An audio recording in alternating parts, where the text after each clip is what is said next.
balance sheet. So we'll continue with that.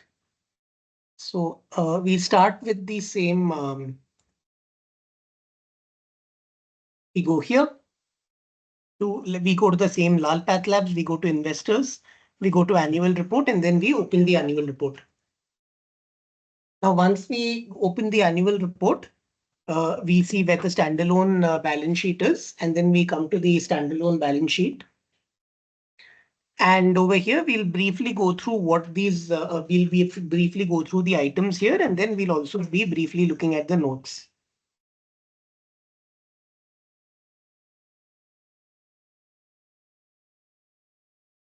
Let me also open this on Acrobat.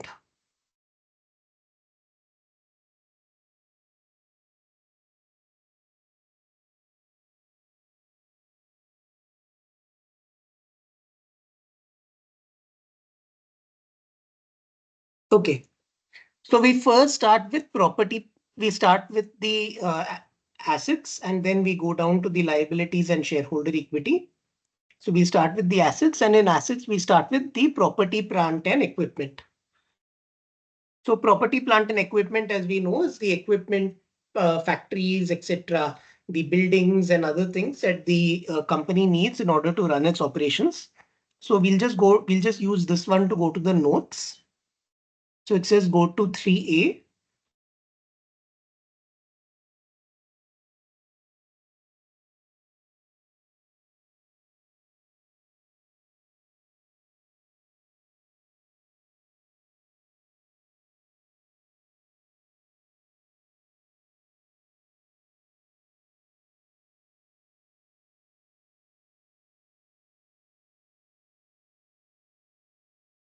Okay. So this is 3. Yeah, this is 3A, property, plant, and equipment. I think we just have to shift this document. And now we see here, it's saying it amounts of, it has land, it has buildings, it has some plant and equipment, computer, furniture, fixtures, vehicles, leasehold improvements, and so on. So it has so many of all the different items, and all the value in rupees million is given over here. And then it is also giving what is the it's giving a lot of details here. At this point, we need not go into all these details in terms of what is this in certain dates and so on. But all we need to know at this point of time is that, okay, this is basically the property, plant, and equipment that the company has. So depending on the type of company and the type of operation, some of these things will vary. So for example, Lal PathLab already has a fair amount of computers. It has some land, buildings, etc. In a software company, if we go to a software company, it will not have any laboratories or any labs or any such thing. So in that case, we'll find more of computers and just office space, furniture, fixtures, office space, and so on for a software company. Whereas for a classic manufacturing company, we'll find a lot more of property, plant, equipment, and all. We won't find much of this. So this is the first line item that we are going to. The next thing that we are going to is something called right of use assets. Let me just turn this. Okay. So right of use assets is something that is that's something that we've not seen before. So depending, so these documents are primarily prepared on the basis of the accounting standards defined for each country. So as far as India is concerned, there is something called an Ind AS standard. And Ind AS, in Ind AS, we recognize this right of use properties. So if we come here, the assets that are for the leased items represents the leasee's right to use the leased property. So basically, Lal PathLabs has taken a lot of property for on a lease basis, and it is saying that, okay, these are also assets that I'm using for my production and for my day-to-day operations. Then the third thing that we have, we'll just before we go there, we'll just see this. We again have what is the value as on this date, how much has been added, how much has been disposed. Say some of this has been transferred to certain, we'll look at investment property, etc. We have eliminated certain assets. There is a depreciation that goes on and so on and so forth. So it's just giving a more detailed accounting of these particular assets from our perspective. Then the third thing is the capital work in progress. So any company like Lal Path Labs will be setting up new labs. It will be setting up new collection centers, etc. In new cities, and it may be buying, or it may be in the process of maybe even constructing some offices and related stuff. So that is what we call it. We call capital. It is capital work in progress. So capital work in progress, we see company has not revalued its, okay, we'll leave all this. We'll just go to the main parts. So it talks about what are the projects in progress. And most of the projects, as you can see, for Lal Path Labs is basically in progress only for the last 1 year, less than 1 year. So now if this were a manufacturing company, let us say it's manufacturing some complex, let's say an auto manufacturing company or something, or it's manufacturing some complex item, then the factories and the other things will take a few years to set up. So in that case, in those kind of companies, we may find items over here also that projects are in progress for 2 years, 3 years, and so on and so forth.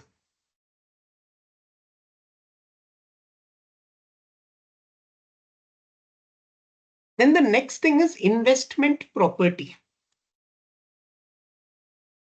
So basically, investment property is property held that is held to earn rentals or for capital appreciation rather than for business operations. So it is basically holding property that is not for core operations, but it's still part of the company's property. Maybe it's earning some rent out of it, or maybe that property will go up in value later on, and the company might later sell it, earn some money, and so on. So that is the investment property. And you can see here for any property, this company is basically using the same standard. Okay, this was the balance on this date. We have added so much investment property, we have disposed it, and so on. So there were some assets where it had the right of use. And we already saw the right of use over here. There were some right of use assets, and the company seems to have then purchased it. So basically, it has been transferred from the right of use to its own books, and it's brought over here. And then there is some depreciation expense that is going here. And in that way, this is basically being the latest values being given. So again, these line items may be different for different organizations. So what we need to do is something we'll discuss after we discuss this particular balance sheet. Then we have something called goodwill. So what is goodwill? Let's say we are buying a company X, right? Let's say we are buying a recognized brand like, say, Pepsi or Nike or something like that. So the company will have its own assets. It will have factories. It will have all the facilities. It will have the logistics network and so on and so forth. But it's not just that we are paying for. Now, let's say let's say there is another company that has all the same assets, all the same logistics, everything as Pepsi, but it's an unknown brand name. No one knows who it is, right? So when you're buying a company like Pepsi versus that hypothetical equivalent company which has no equivalent brand name, then you'll obviously pay more for Pepsi. Why is that? Because there is a certain brand associated with Pepsi. People recognize all that. It has a certain set of loyal customers who typically prefer Pepsi over, say, some other drink like Coca-Cola or something like that. So basically, in that sense, we are not, when we buy a company, we are not just buying the tangible assets, but there are intangibles associated with it. There are intangibles like brand name, there's a lot of loyalty in terms of the customers and so on. And therefore, typically a financial amount is paid, which is in excess of the tangible assets. So let's say, for example, a company has there's a restaurant and it has a certain tangible assets, table, chair, all the hotel space and everything that's worth a certain value. But if that restaurant is very well known, everyone comes there, then just for buying that brand name, they will take an extra amount. So that is accounted for in goodwill. So like here, if you're buying a lemonade stand, you don't just buy the stand, lemons and the sugar, but you're also buying the stand's reputation for making the best lemonade. Its loyal customers, it's the skilled lemonade making techniques of the owner, etc., etc.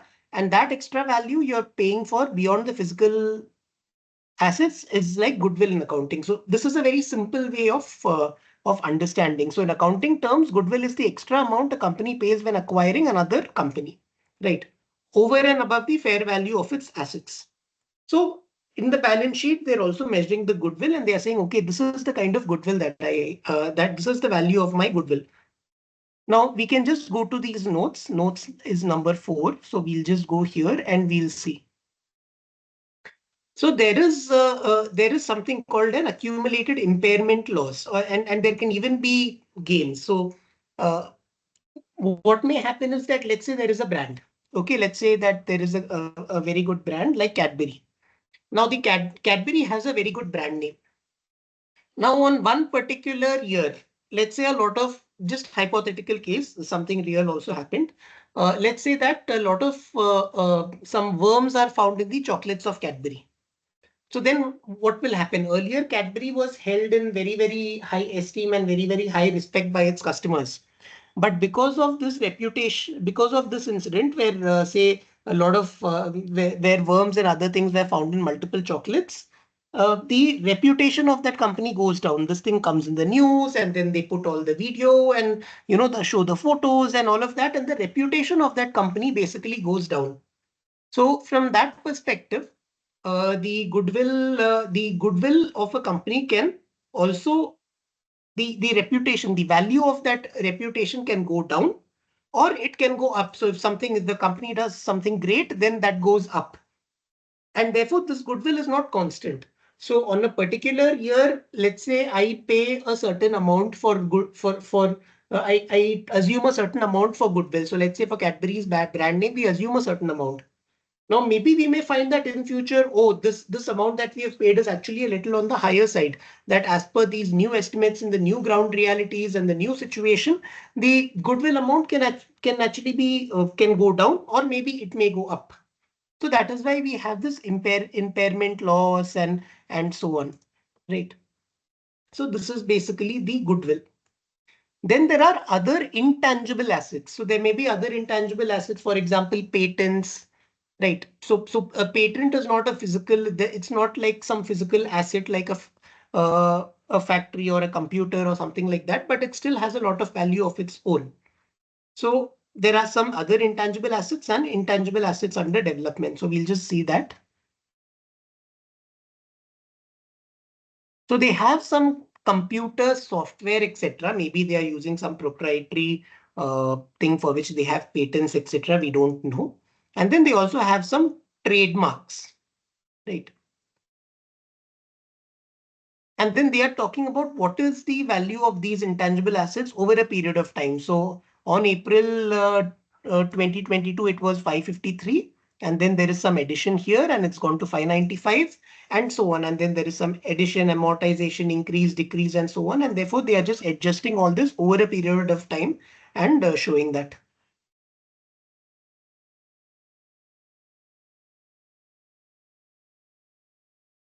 Now, the next thing that we have over here is financial assets. So the company also may be making investment. Maybe it has some extra cash. It has put those investments in the stock market, or maybe it has put it in some other place where it is just keeping it there to earn some money, etc.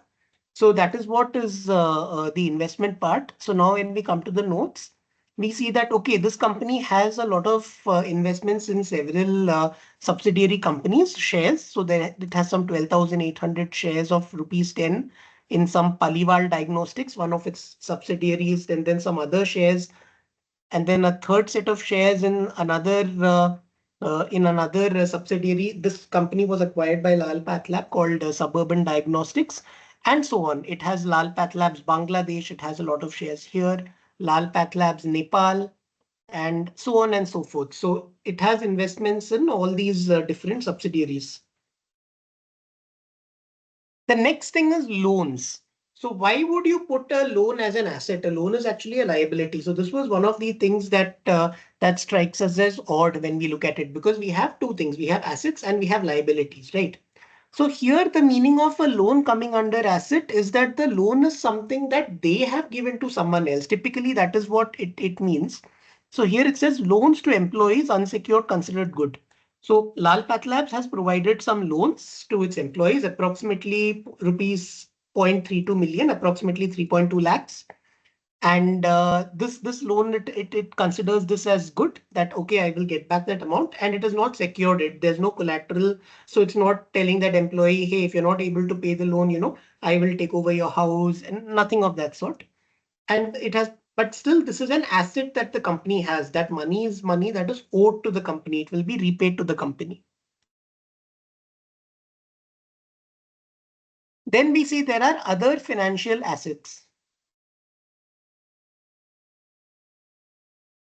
So there are other financial assets. So we have, let's say, security deposits, surrender value of key man insurance policy, non-current bank balances, interest accrued on loans, etc.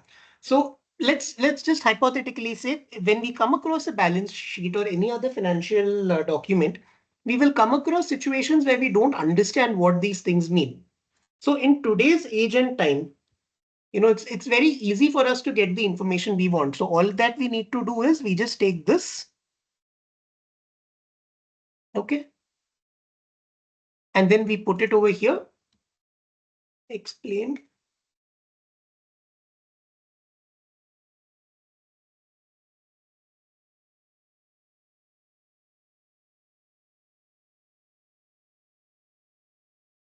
And we just attach the image. So we just put it on ChatGPT and then we just attach the image. So let's see the answer.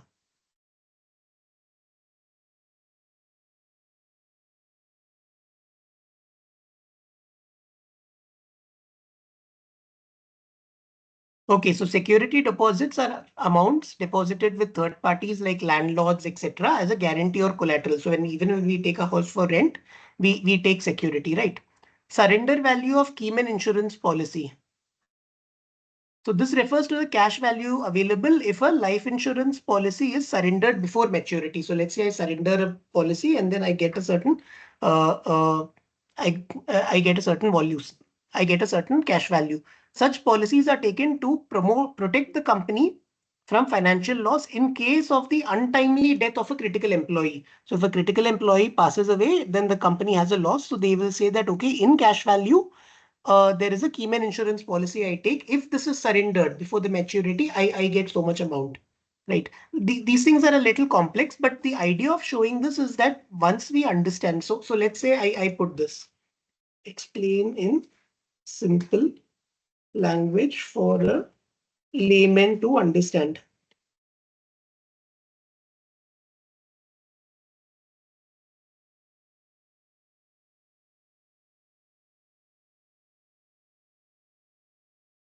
Okay. So this table shows some of the company's financial assets, money or valuables the company owns but cannot easily spend right now, right?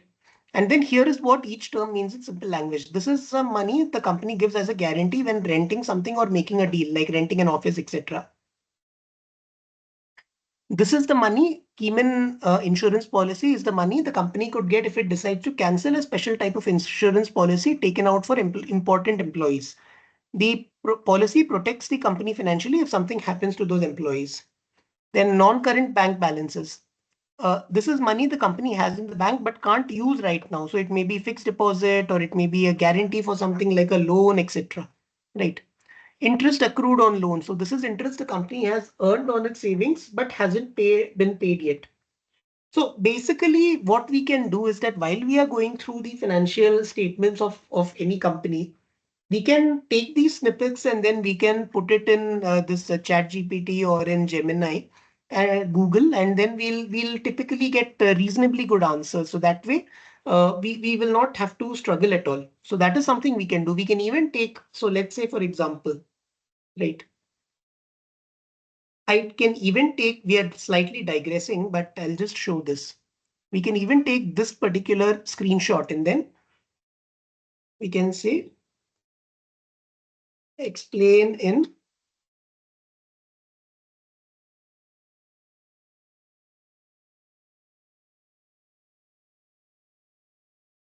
Okay. And then it will give you a full answer and then you can ask follow-up questions, etc. Right. What is this, what is that, and so on and so forth. It will keep giving you answers. So why is this important for us? This is important for us because the financial statements, we are looking at a normal company, like let's say, a standard manufacturing type of a company, a standard company that gives diagnostic labs, that does diagnostics business, etc. But we can have situations where the balance sheet and the financial statements may be quite different. So if we look at a bank, for example, or if we look at an insurance company, for example, they may be quite different as compared to this. Or there may be certain other companies which are very technical in nature, producing some very specialized technology, defense equipment. There are defense companies, drone technologies, and so on. And they may have a lot of terms on their balance sheet, which is very specific to their technical field or area. There may be even some pharma companies typically not so, but if assuming that there is a very technical area, then we can understand all that by just putting it here. So we don't have to search across all the internet. So, okay, this has given some very short explanations in terms of what. But this is something that we should typically do while we are doing while we are reading anything in the in the stock investing space, because a lot of terms will be new to us. Okay. Okay. So then we'll come here, non-current tax assets. So basically, it must have paid some advance tax, etc. And then later on, it will get some benefit. So from that perspective, it's still saying that this is an asset. That's what it should logically be. Let's just look at the note number 9. Okay, so taxes paid net. So it has already paid some advance taxes, etc. And there is some income tax payable. So this is some 135 and this is some 131. So there is still some 3.8 difference. And therefore the company says, okay, this is basically my assets, right? Then we have deferred tax assets.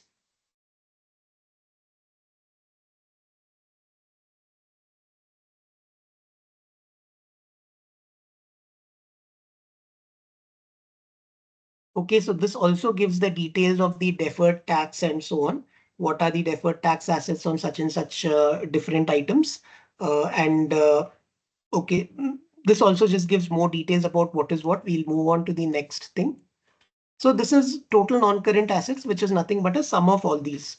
Now, as we know, non-current assets that we learned was assets that cannot be liquidated easily within the next 1 year. So current assets are like uh, current bank account and all, which we can easily liquidate and convert it to money in a short period of time.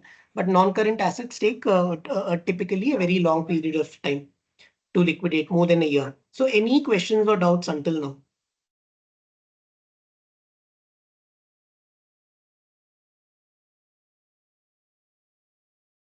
Okay, so we'll move on to the next one. Then we have current assets. Current assets is we have a standard set of items which we can liquidate within a short period of time.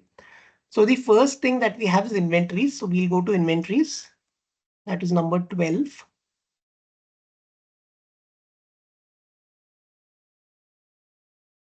So it has some chemicals and some surgical lab supplies and whatnot, which it will liquidate within the next, say, 6 months. No, this was note 12. Note 12 is, okay, note 12 here it is under current assets, fair. Here it is under current assets. But over here it is starting current assets from here. So maybe there's a little typing problem, or maybe they just slightly missed the heading. But essentially, that doesn't impact our discussion. So from our perspective, the reagents, chemicals, surgicals, we'll assume this is also current assets. Reagents, chemicals, surgicals, and lab supplies, etc., which can be quickly liquidated within a year.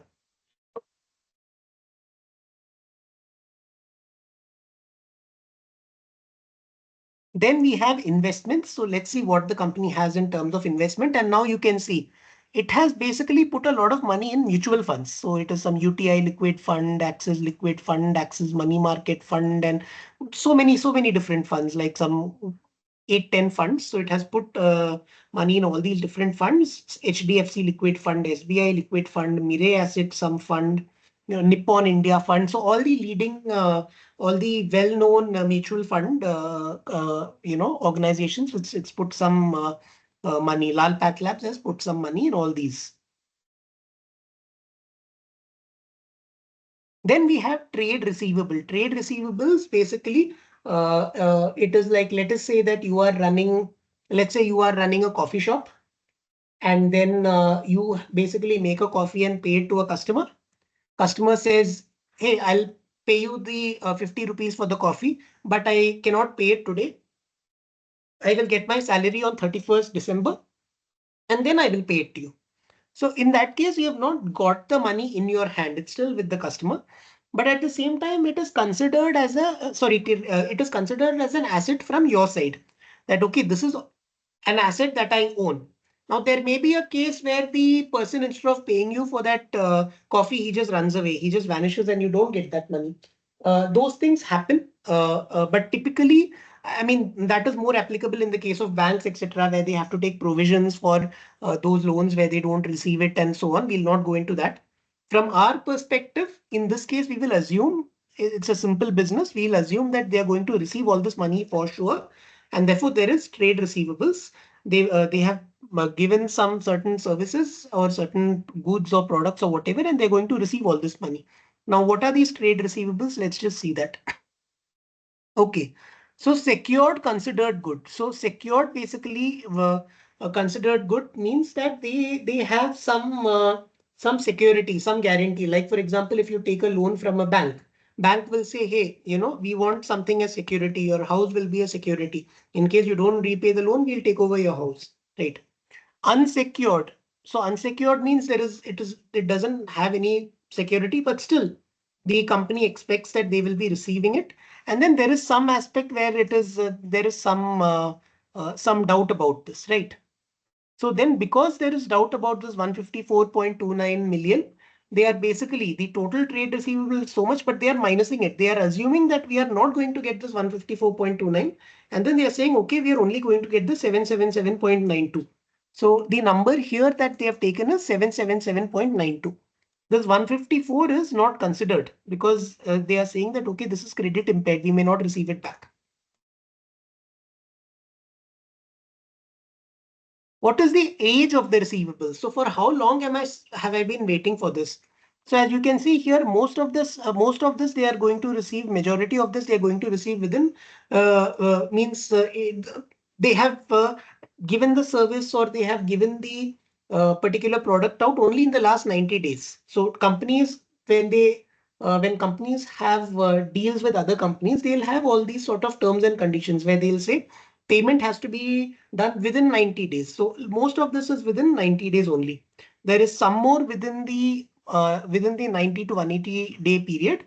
And then you see the least amounts are 180 to 360 and more than 360. So this part will usually contain most of what we call the credit impaired, where they were supposed to receive the money, but they have not received it yet. And most of this will be this part, that where they are saying that it's considered good. Okay. Then they have given more details, aging schedule for what types of items and so on. We'll not go into these details right now, not necessary for us. If you're interested, you can read it offline. But I mean, when I typically look at the stock market, investing, etc., I don't go into this level of detail in any balance sheet. Then the next thing is cash and cash equivalents, right? So basically, how much cash do they have that can be immediately spent? It can be, so it is in balances with banks, basically in current accounts, in cash credit accounts. So we can just see what is a cash credit account. We can just ask this and let's see what the answer is. It's a type of short-term loan facility to help them manage their working capital needs. It allows businesses to borrow money up to a pre-approved limit and repay it flexibly. Okay, so this is the cash equivalent that the company has. Then deposit with maturity of less than 3 months. So they may have done some fixed deposits, etc., and it is going to mature very soon. And then they also have some 14 million, basically about 1.4 crores of cash on hand.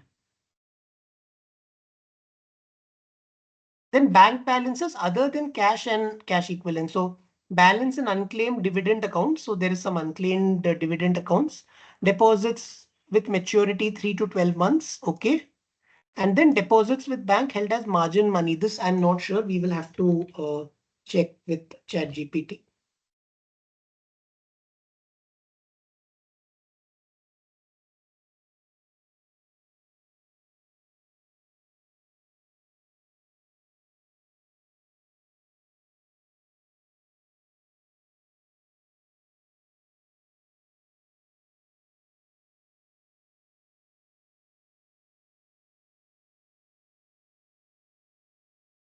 Okay.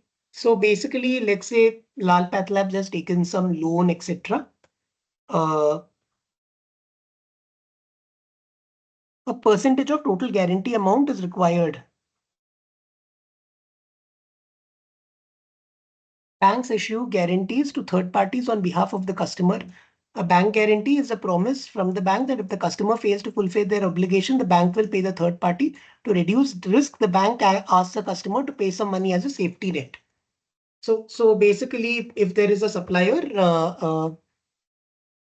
who is supplying something to Lal Pathlab has to pay. So the bank has a deal with the bank saying, "Hey bank, you pay it to the supplier, and we will they'll have an arrangement with the bank so that the bank pays the supplier, and then Lal Pathlab etc.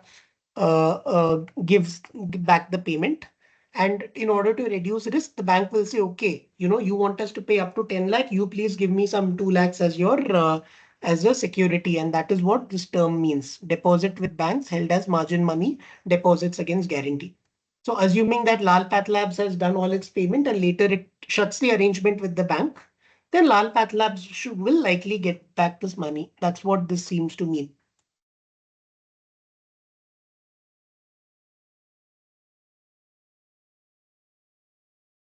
Okay, so there are some loans that it has given to employees. So even in the non-current assets, we saw loans. And then it has some other financial assets, deposits with others, interest accrued loan deposits. We need not get into the details of all of this typically. These are all generally very, very small amounts, as you may see. If we are interested, we can read it, but this doesn't impact the business much. And then you have other current assets, some balances with government authorities, some advances to suppliers. There are some other advances. Okay, they have some other receivables which they are separate. They are showing separately, and they have some note, etc., explaining that they have already prepaid the rent. They have some expenses they have prepaid. So they may have paid rent for the next 6 months today, so they are still showing that as an asset, and so on. So this is basically the assets, and now we'll go to the other part of it. So assets equals liability plus shareholder equity, right? So shareholder equity is equity share capital. Equity share capital is typically the initial amount that the promoters, etc., have put in. And after that, the other equity will typically be the reserves. So let's say on year one, promoters put 100 rupees and they make a profit of say 50 rupees. So that 50 rupees will go into reserves and the total equity of the company will be 150. And then next year, the equity is 150. Let's say the company makes another profit of 50 rupees. So the total equity will be 200, out of which the original equity the promoters put will be 100. And then the remaining 100, 50 and 50 that it has earned in the 2 years will be in the additional amount that they have earned. Right? So that is typically how it looks. So if we were to go to screener, let's just go to screener. And let's see Lal Pathlab.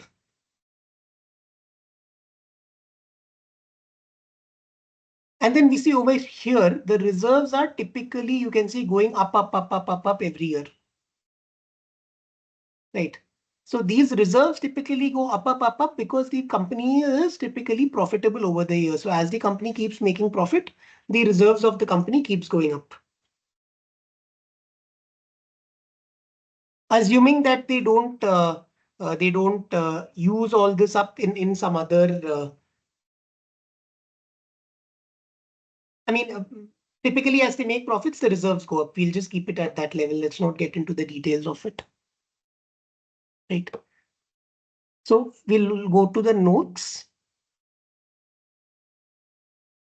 Okay, so it shares, okay, there is so much equity share capital at the beginning. They have issued something for the year, and then details of the shareholders, who holds more than 5% of the shares. These two individuals, I believe this is the founder of the company. And details of shares held by promoters. Promoters means the people who are the owners of the company. And it has given the full list of shares, etc. And then what is the dividend that they plan to pay? They are giving some details of all that. And then other equity. So they have some, what are the other equity? So here we have something called retained earnings. Retained earnings is the main part that I mentioned. You see here, this out of this 18,000, this is 15,000. And this is basically what they, after they make profit every year, they retain that. And that becomes part of the shareholder equity. Okay, we'll not get into the details of all this. This is actually quite complex. But you can see here the retained earnings. They have some at the beginning of the year. They have 13,000 whatever, the balance at the beginning of a year, and then they've made this profit. So if we go here and see, that should be the typical March 2024 is 362, and here they have said, sorry. Here they have said 38. We just have to check the exact details. Maybe there's a standalone and consolidated. Okay, we announce, yes, we see here there is 384. And over here they are saying 3843, right? So this amount tallies. So this profit that they have made, they are adding it in the equity. And after adding it in the equity, they are giving some dividend, etc. So they will minus the dividends that they are giving. And then this goes into what is known as the reserves, which is the shareholder equity. So every year as the company keeps making profit, this shareholder equity keeps going up. Typically, when the company makes losses, then this may go down.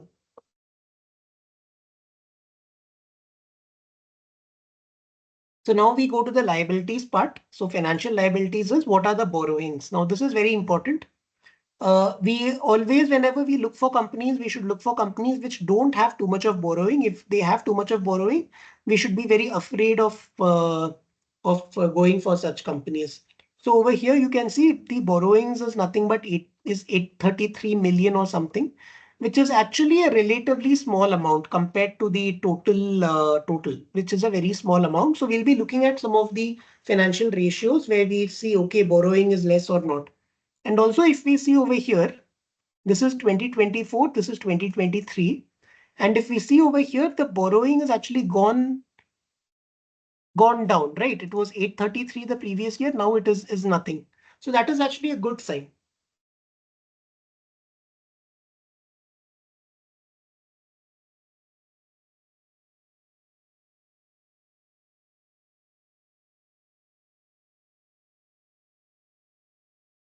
Then lease liabilities. So on leasing, they have some liabilities. Let's just look at this.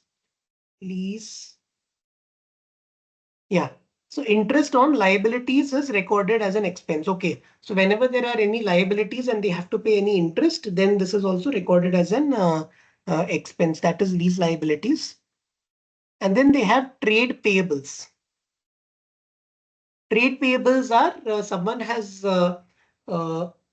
Lal Path Labs has availed some service from someone else, but Lal Path Labs has not yet paid that money, but it still has to pay that money. That is the trade payable. So we saw the receivables. We saw the receivables up, which were in the assets. Yeah, we saw the trade receivables here, where we said suppliers have to pay or somebody has to pay Lal PathLab. The customer who availed the service has to pay back Lal PathLab. They will do it in a subsequent 90 days or whatever. In the same way, Lal PathLabs also has to pay maybe the suppliers who have supplied the equipment, etc. And that is the trade payables. Total outstanding dues. And then total outstanding dues of creditors. It has given some breakup. And then it has given an aging schedule as well.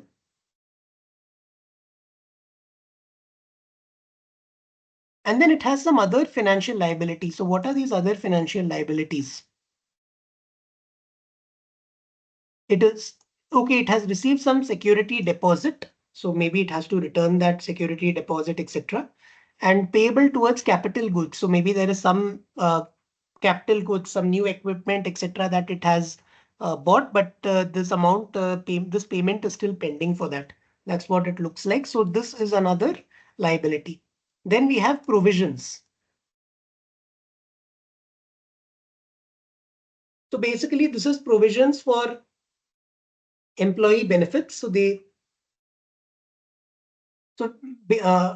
from the employee perspective, there is gratuity and other benefits that the employee has to get. And this is something the company owes to the employee. So therefore, this is mentioned as a liability. And then we have other current liabilities. Sorry, the other current liabilities is some advances from customers, some statutory dues, some unearned revenue, some deferred revenue, etc. These are just small amounts. So typically I don't look at the details of it, but there are some other small liabilities that the company owes. So if we look at this advances from customers, so there may be a situation where I have to book a test of Lal PathLab for after 10 days, right? I have already done the payment today, but the company has not yet given me the service. So from that perspective, so these sort of things will be also captured in the different liabilities that the company has. But these are typically very small amounts, and we don't look at it much. But this just gives us a perspective in terms of what the balance sheet has.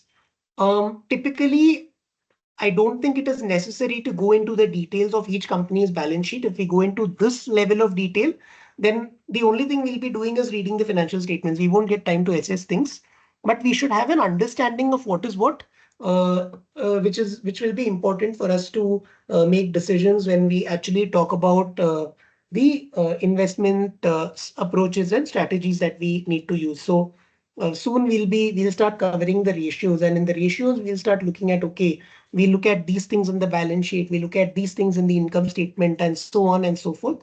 At that time, only, I mean, there are some very relevant things we look at. Those are most important.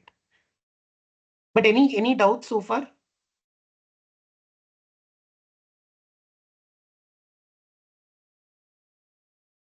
No, Harish, thank you.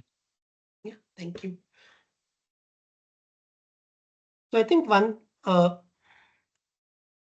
thing that we should typically